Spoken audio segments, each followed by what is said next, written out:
I remember that night vividly.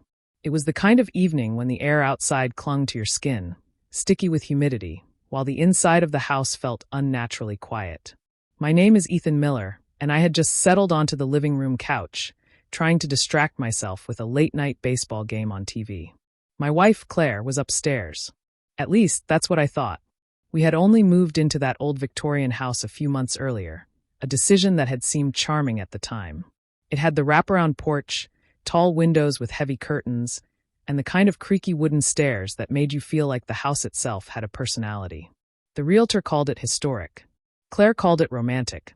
I, on the other hand, had always thought it felt haunted. That night, the house was quiet, too quiet. The game played softly on the TV, but I wasn't paying attention. I couldn't shake the feeling that something was off. I heard faint movements upstairs, but not the steady pacing of someone walking. It was more like dragging. A sound too deliberate, too strange. Then, out of nowhere, the sound of footsteps on the staircase echoed down. Slow, heavy steps. I expected to see Claire, maybe holding one of the books she had been unpacking earlier that day. But when she came into view, I froze. She was holding a glass jar. At first, that didn't seem so strange. But the way she held it, it was cradled tightly against her chest like something precious, her fingers wrapped around the lid as if she were protecting it. The dim light from the hallway lamp caught on the jar's surface, and I noticed something swirling inside. It wasn't water. It wasn't empty. It looked cloudy, almost like smoke caught in liquid form, shifting unnaturally as she moved. "Claire?" I asked, my voice tight, caught between concern and unease. She didn't answer. She just stood at the base of the stairs, staring at me with wide, unblinking eyes. I sat up straighter. "What's that?"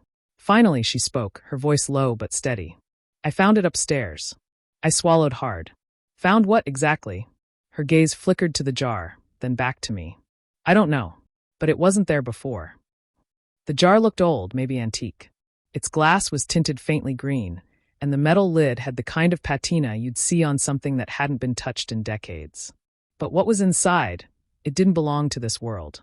The cloudy substance seemed alive, shifting like it was aware of being watched. "Where upstairs?" I asked, standing now. "In the attic." The attic. We hadn't even finished unpacking the boxes up there. Claire had been going through some old trunks the previous owners left behind. She told me earlier she wanted to see if any of the furniture was salvageable. I had brushed it off, saying we'd deal with it later. "Claire, put it down," I said cautiously, stepping toward her. She shook her head sharply. "No, you don't understand. The moment I touched it, I felt something." Her voice trembled now, but she still clutched the jar tightly. It was like it wanted me to find it. My stomach twisted. "What do you mean, it wanted you to find it?"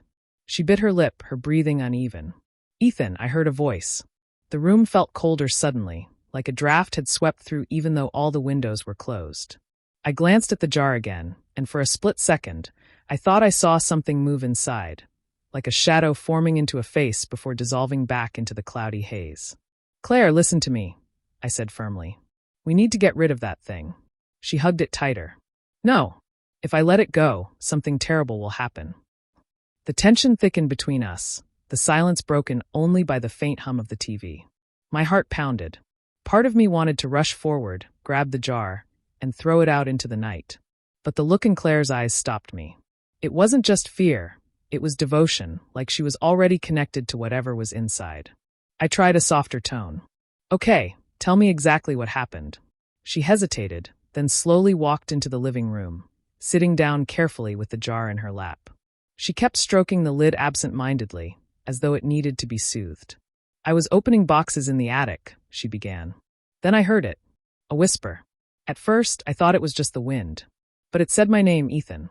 It said my name. Her voice cracked, and she looked down at the jar. When I followed the sound, I saw this jar tucked into the corner of an old chest. The moment I picked it up, the whisper stopped. But then I felt warmth, like it was alive. Like it belonged to me. I clenched my fists, forcing myself to stay calm. "Claire, things don't just belong to people like that. This, whatever it is, it's dangerous." She looked at me with tears in her eyes. "But what if it's not? What if it's important? What if it's meant for us?" Her words chilled me more than the jar itself. I shook my head, backing away slightly. "You don't know what's in there. We can't keep it." That's when something happened that I'll never forget. The jar pulsed. Just once, like a heartbeat. The cloudy substance inside swirled violently, pressing against the glass as though it wanted out. Both of us froze. Claire gasped softly, but instead of letting go, she clutched it even tighter. I knew then that this wasn't just some antique. It was something else, something that had been sealed away for a reason. From that night forward, everything in our lives began to change. At first, it was small things. Claire became distant, spending hours upstairs in the attic with the jar. Sometimes I'd catch her whispering softly, though I never heard what she said. The more time she spent with it, the paler she looked, like the jar was draining her. I tried to confront her multiple times, but each time, she insisted she was fine.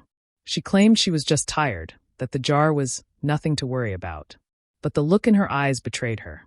It was like she was slipping further away from me. Then the house itself began to change. I'd wake in the middle of the night to the sound of footsteps pacing the halls, only to find Claire fast asleep beside me. Doors creaked open on their own. Shadows lingered too long in the corners, stretching unnaturally across the walls. And the whispering. At first, I thought it was my imagination. But one night, I heard it clear as day. A voice low, raspy, calling my name. Ethan.